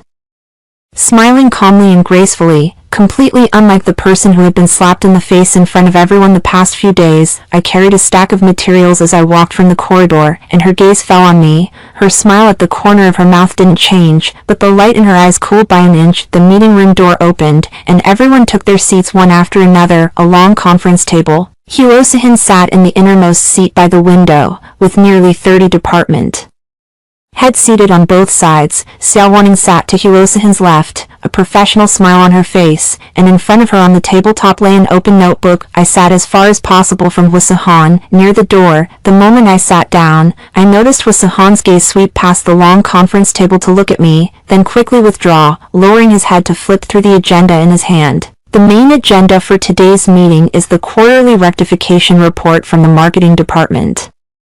The Director of Human Resources stood up. According to Vice President Xiao's proposal, after the report there will be questions and inquiries from each department. Xiao Wanning spoke up in a timely manner to add, her voice soft and restrained, "Everyone, relax. Today is for, not a witch hunt. The marketing department has encountered some difficulties this quarter. We should help each other and progress together." This remark sounds very eloquent, but everyone knows that pulling someone onto the stage for public dissection and then saying we are doing this for your own good, that is precisely Xiao Wanming's strongest tactic. I stood up, holding the materials in my hand, and walked to the reporting desk at the front of the meeting room. More than 30 pairs of eyes focused on me all at once. Some had sympathetic looks, some had triumph in their eyes, and a few bowed their heads to play with their phones, as if silently declaring that this matter had nothing to do with them. From the stage looking down, every expression on everyone's face was in plain sight. "Hello, everyone," my voice carried through the microphone to fill the whole meeting room. "I am Jian Shu, Senior Manager of the Marketing Department. Now I will report the Marketing Department's second quarter." My report lasted 20 minutes. To be honest, the data from the Marketing Department really didn't look good.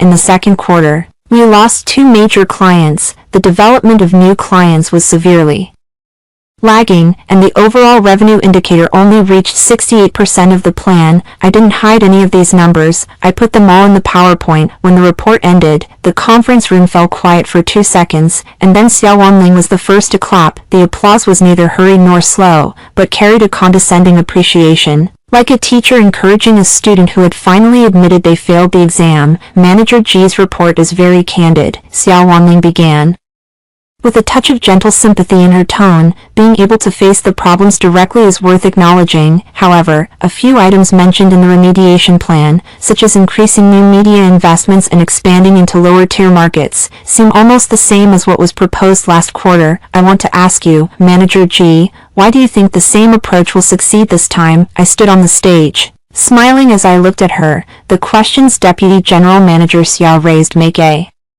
lot of sense. This is also something I have been repeatedly thinking about while drafting the rectification plan. However, the specific data analysis and strategic adjustments, because they involve the marketing department's next core move, I suggest reporting to you in detail after the meeting. Xiao Waning's eyes brightened a little, and she tilted her head slightly. "Manager Ji, today is the rectification reporting meeting. Everyone present is here to help you brainstorm. If you hide the data, isn't that a bit inappropriate?" "Not hiding it," I said calmly. "It's about showing it to the right people at the right time. Isn't now the right time?" Xiao Waning's smile grew deeper, as if she were savoring the cat-and-mouse game. Sitting around the conference table on both sides, department heads began to whisper to each other. Several pairs of eyes were shifting back and forth between me and Xiao Waning, as if waiting to see whose defenses would first crumble. At this moment, the door to the conference room was knocked. Assistant Xiao Zhou pushed the door open, strode over to He-Sihan, and bent to whisper something in his ear. He-Sihan's expression didn't change, but the finger resting on the desk tightened slightly. Then he looked up, glanced toward the door, and spoke in a steady voice, "Let her in." Everyone in the conference room turned their heads toward the door. The door was fully pushed open, and an elderly lady with silvery hair walked in leaning on a sandalwood cane, wearing a cashmere coat with a mandarin collar, and a string of round pearls around her neck. She is He-Sihan's grandmother, the senior-most and most authoritative elder in the Hu family. Everyone in the meeting room stood up, and the scraping sound of chair legs against the floor rose and fell. Several department heads unconsciously straightened their ties and collars, and Sun Jia from the administration department was so nervous that she dared not even take a breath seldom comes to.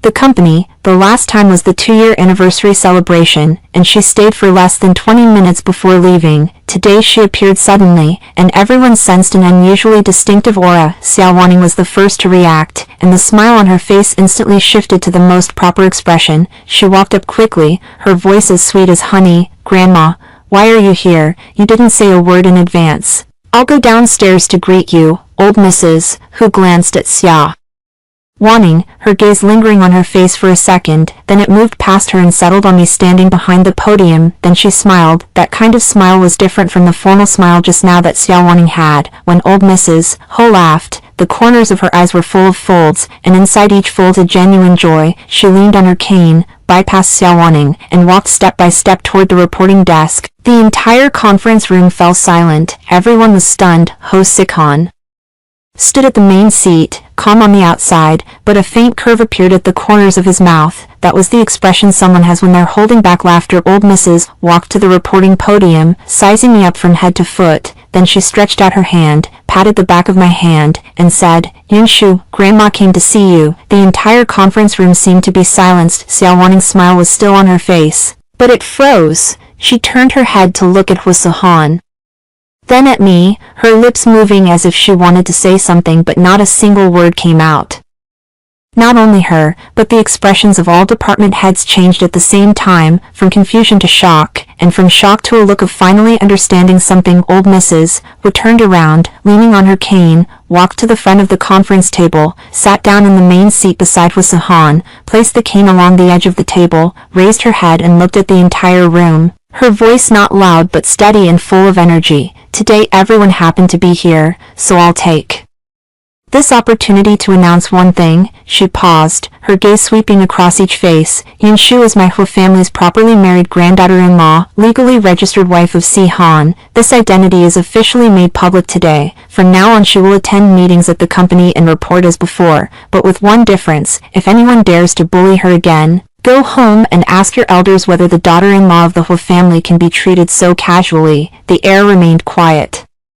For a full 5 seconds, everyone froze. Even the sound of the air conditioner's wind could be heard clearly. Xiao Wanning stood beside old Mrs. He, still holding the posture of helping her up, but now she seemed as if frozen in place. The smile on her face hadn't had time to fade completely, yet underneath that smile, embarrassment and astonishment were welling up. Two completely opposite emotions stacking on top of each other and making her expression look terribly distorted. The leaders of the other departments dare not show their faces at all. Jianshu is Mrs. Wu, that Jianshu, who had worked in the marketing department for 3 years, that Jianshu who was transferred to the front desk and stood there for 3 days with no one daring to help, turns out to be Husahan's wife. Several people's expressions were saying the same thing. This is the end. The head of the public relations department looked the palest when he and Xiao Wanning stood at the front desk humiliating me.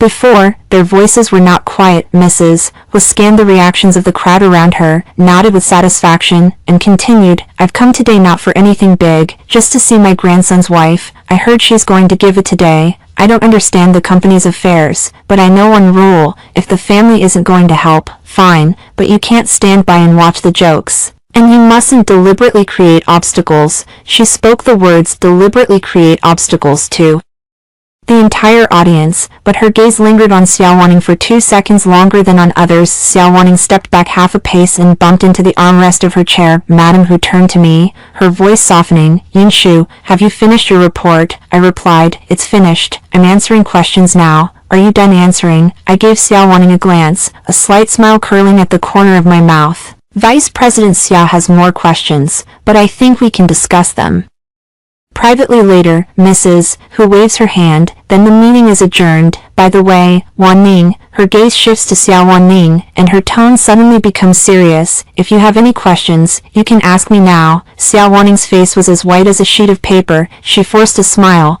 her voice trembling slightly. "No, no, you must be joking, Grandma. I'm fine. Manager G's report was done well." "That's good, Mrs. He." Old Mrs. stood up, re-supporting herself with her cane. "Then I'll take Yunshu and leave first. You all carry on with your work." She walked up to me, curling her arm around mine. Although Auntie Ho's hair was gray, her grip was strong, and her presence dominated the room. When she pulled me toward the exit, her steps were slow, but each one was steady. As she passed by Xiao Wanning, Mrs. Wu paused, turned her head to glance at her, and her voice was not loud, but every word hammered into the floor like nails. "Miss Xia, I heard that you previously had someone relocate my granddaughter-in-law to the front desk." Xiao Wanning's body shuddered. She opened her mouth to explain, but Mrs. Wu had already withdrawn her gaze and headed straight for the door. Sikhan stepped out from behind the head seat and opened the door to the conference room. He watched grandmother and me walk by, and the barely there smile at the corner of his mouth finally blossomed into a real smile.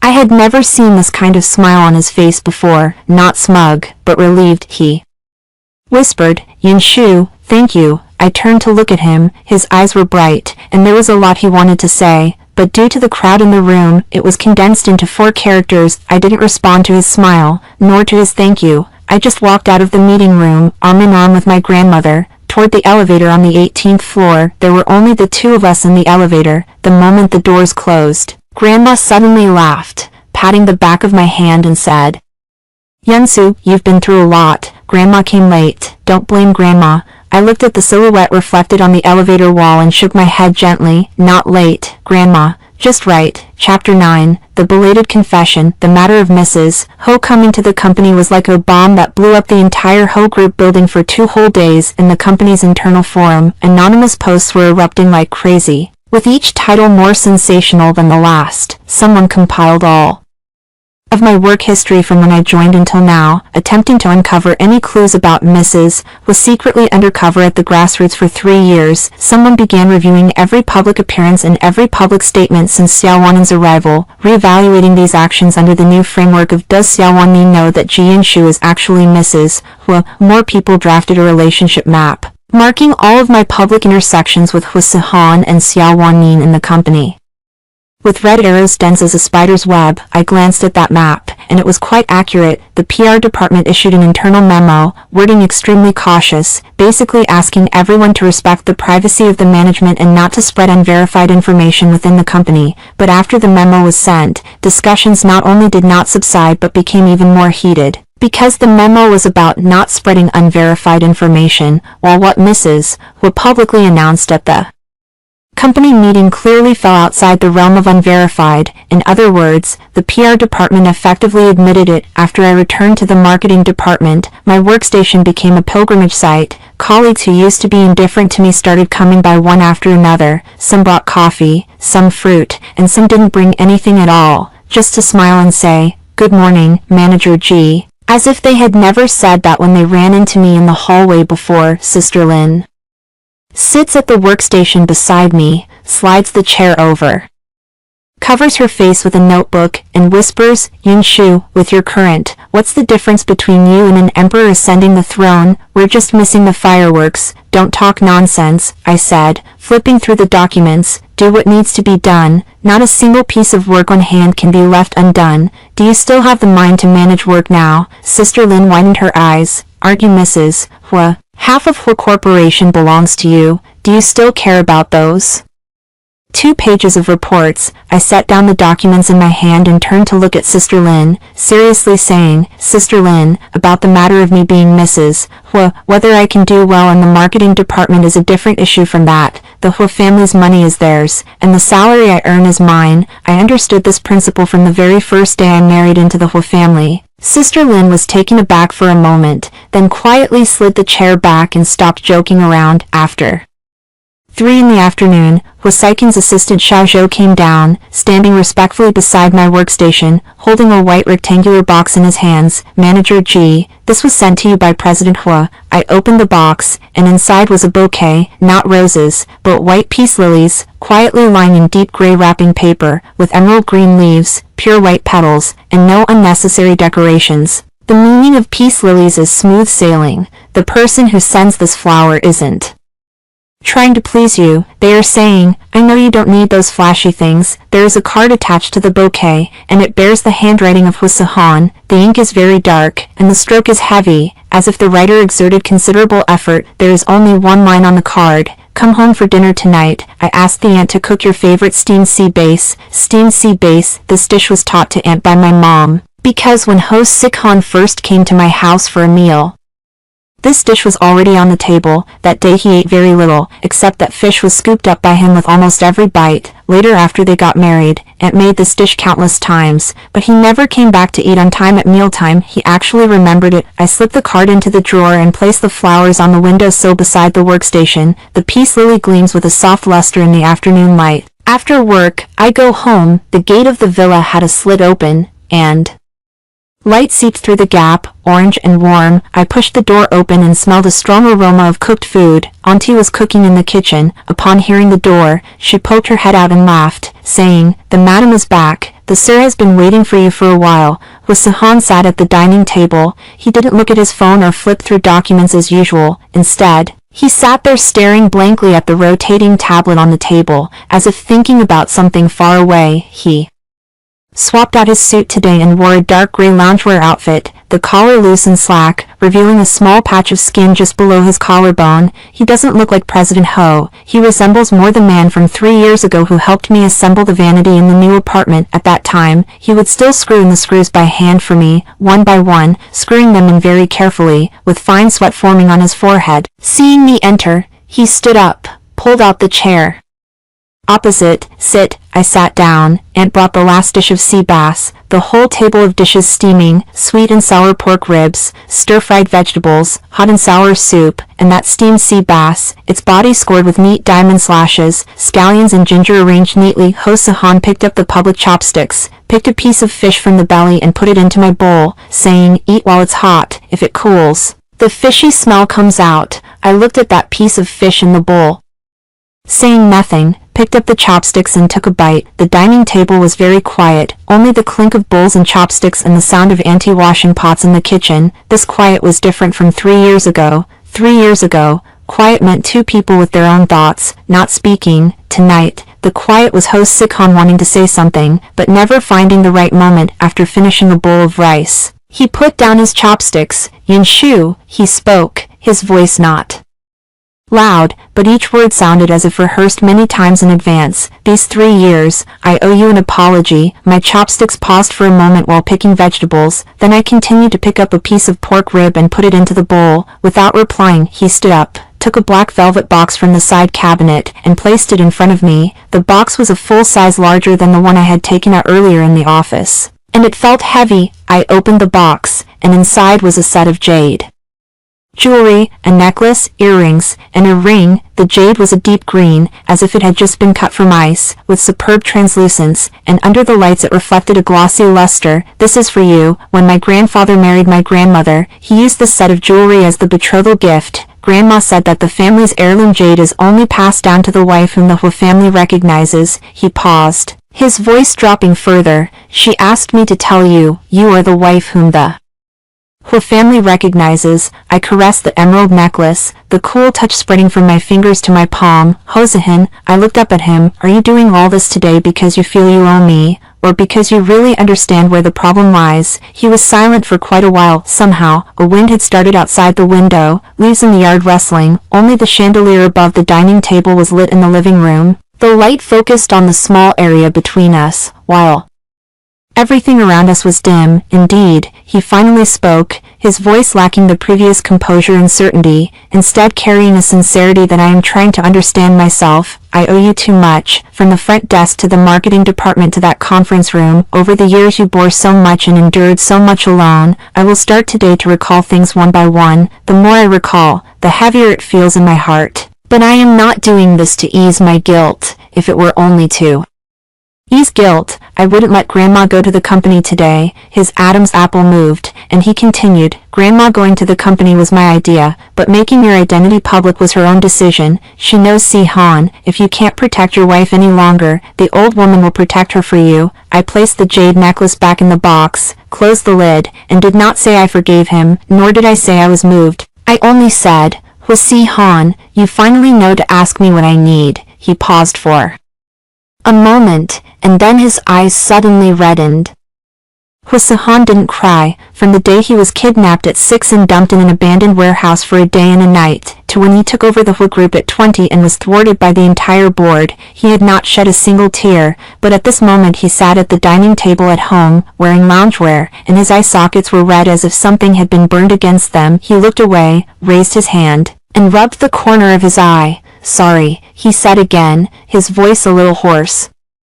"I know these 3 words aren't worth much, but what I can give you now are only these 3 words." I watched the movement of him rubbing at the corners of his eyes, and a corner of the wall in my heart loosened. This man, no matter how much of a bastard, is still the one I loved, not because he was rich, not because he was handsome, but because the man who twisted screws 3 years ago was real. He genuinely wanted to fix my vanity, wanted my things to have a stable place in his house, but later, he forgot that I was still waiting for him in that spot. The night breeze blew in through the half-open window, the chandelier swayed slightly, and the light shattered into pieces in the water glass. I picked up the water glass on the table, took a sip, and set the cup down. I said, "Hwee-soo-han, I'll accept the emerald, but after this meal, have you really changed?" "I don't know, so there are still some things I need to keep observing." "No matter how long you observe, I'll wait." There was a grim, decisive note in the voice. "From today, I won't let you wait for me even for a minute." Another gust of wind rose outside the window, and the osmanthus in the yard rustled softly. I picked up the chopsticks and started eating again. That moment, I suddenly thought that perhaps the most satisfying ending to revenge is not to trample the other person into the mud, but to make him kneel down, admit he was wrong, and then decide to stand up again, to spend the rest of his life making amends. And the power to choose in my hands has always been within reach. Chapter 10, The Final Resolution. The night the jade was put in the safe, I had a very long dream. I dreamed of 3 years ago in the new house, Hwee-soo-han crouching on the ground helping me install a dresser. When it was twisted halfway, he suddenly looked up and asked me, "Yeon-shu, do you think this house is big enough?" I said it was big enough. He smiled and said, "Not enough. Later you'll want something bigger." Then he stood up, brushed the dust off his hands, tightened the last screw, and said, "Done." When I woke up, it was 4:30 in the morning, the window still dark outside, a sliver of streetlight seeping through the gap in the curtains. I touched the pillow, it was dry. The dressing table from the dream still sat in the corner of my bedroom, not moved for 3 years, only a thin layer of dust had settled on the surface. I turned over, got out of bed, and walked to the window to draw the curtains. The horizon was just pale with dawn, the courtyard below shrouded in a layer of light mist. Hwee-soo-han's car was already waiting on the driveway, a black Rolls-Royce, the engine not started, but the rear seat lights were on. He sat in the car, the pale light from his phone screen illuminating his face. This man who would never get up before 2 in the morning used to be so strict about his time, but recently every morning he waits downstairs on time. It's not the driver waiting, it's him personally waiting. I don't know what he's waiting for, perhaps for an attitude, perhaps for an answer, perhaps just for me to look at him straight once. Today is the day of the Hwee family anniversary celebration, the day Hwee-soo-han had previously said he would officially reveal my identity to the public. A week ago, in the office, he pushed that red velvet box in front of me and said, "Next month's anniversary, I will officially reveal your identity to the public," and I didn't promise anything in reply, but today I still came. I'm wearing a black evening gown, my hair not pinned up, just let to fall over my shoulders. I chose this dress myself. It wasn't one of the ones the brand sent over at Hwee-soo-han's instruction. It's the plainest and most comfortable piece in my own wardrobe, not haute couture, no sequins or rhinestones, but every inch of it suits my temperament. The car started. Hwee-soo-han turned his head to look at me, the corner of his mouth twitching as if he was composing some words. Then he gave up, simply reached out, and brushed a strand of hair that had fallen before my ear behind my ear. His fingers touched the contour of my ear, a touch of coolness. "You look very handsome today," he said. "Thank you." The car slowly pulled out of the villa area. The anniversary celebration was held at a 5-star hotel under the Hwee family. The entire banquet hall was dressed in opulence. Crystal chandeliers hung from a dome 3 stories high, their light shattered into countless facets, scattering onto the guests' glossy gowns. Most of the business elites were in attendance, and between clinking glasses, there were forced smiles and subtle probes everywhere. Hwee-soo-han was surrounded by several directors as soon as he walked in. I watched him weaving through the crowd from afar, his posture calm, his words flawless, completely a different person from the man in the home who had reddened eyes. I thought perhaps everyone has 2 faces, and true intimacy is when, after seeing the most embarrassed side of the other person, you still choose to stand by them. Xiao Wanning also arrived. She stood at the far end of the banquet hall, wearing a light gold evening gown, with exquisite makeup. She was arm in arm with a middle-aged man who should be her father. The father and daughter exchanged greetings with the guests from time to time. Xiao Wanning wore a smile, but it felt a bit forced. The curve of her lips not matching the usual ease. Her gaze swept through the crowd and landed on me several times. I did not evade. At 8 o'clock sharp, the celebration officially began. The host stood in front of the giant LED screen, delivering a stirring recap of the Ho family's milestones over the past year. As rounds of applause surged from the audience, Ho Sehan took the stage to give a speech. He wore a deep black suit and stood before the microphone, the spotlight outlining his silhouette clearly. "Wisher didn't get here by relying on me alone," he said, his voice filling the entire banquet hall through the sound system. "What it relies on is every person who buries themselves in their work on their posts. For example, Yin Shu, the manager of the marketing department,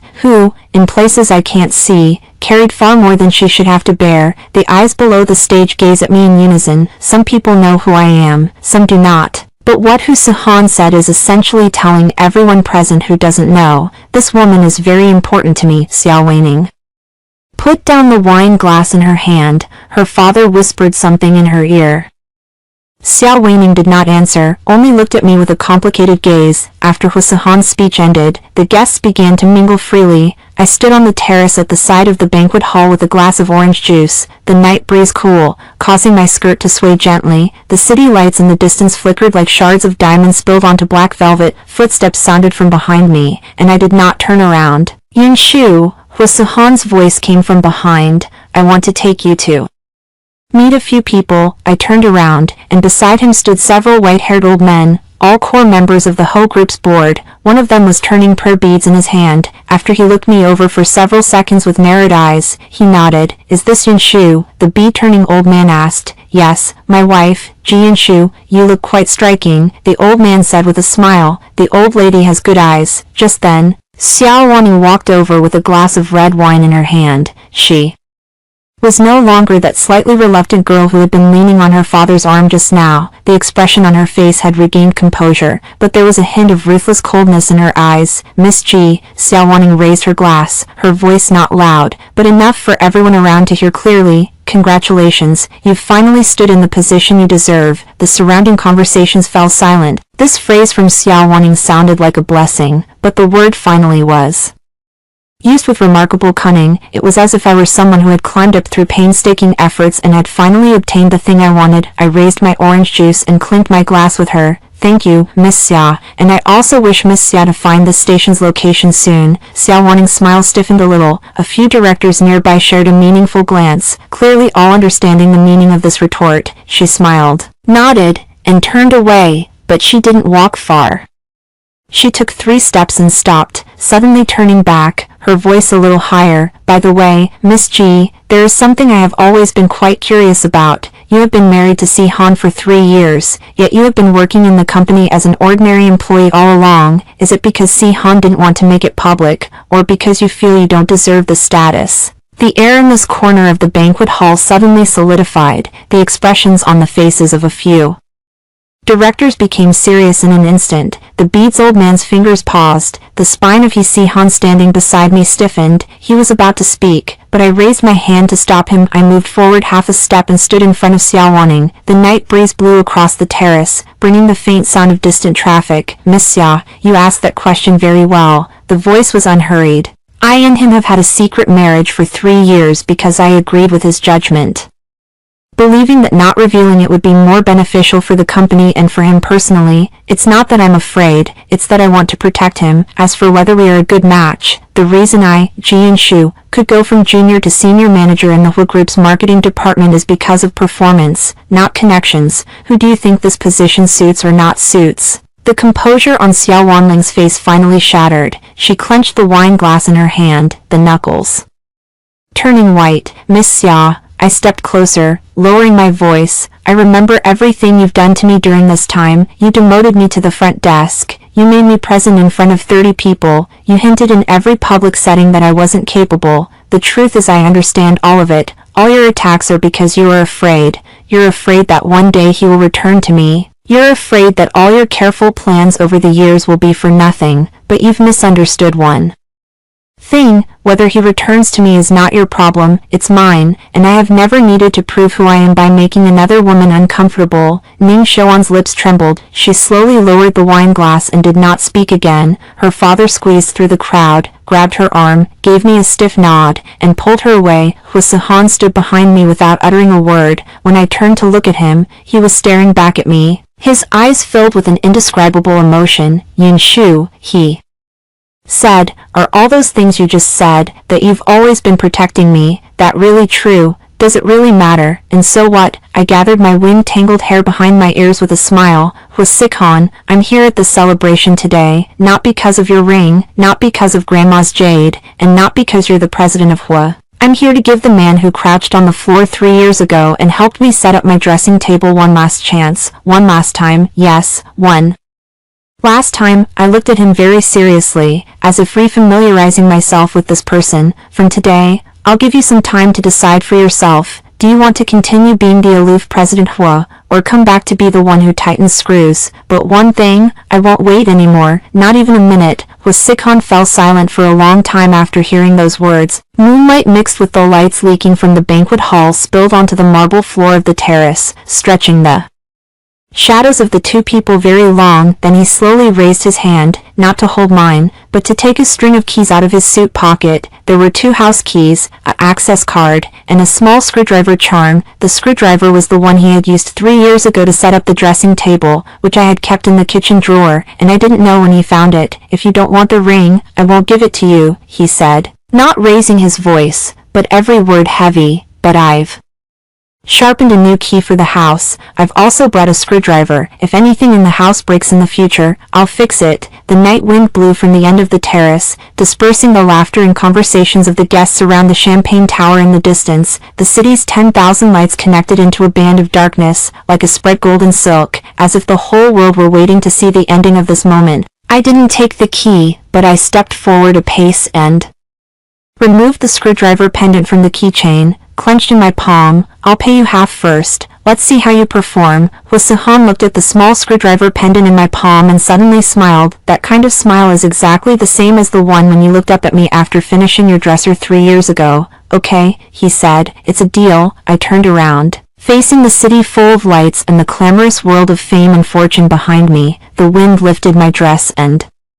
disrupted my trifling worries. I know this road is still long, and some wounds cannot be healed overnight, but at least the steering wheel has returned to my own hands. The sweetest revenge in life is not about knocking someone down or who you beat, but about the moment when everyone thinks you've lost, and you stand up steadily, reclaiming your right to choose, and that choice, I hold in the palm of my hand. End of the text.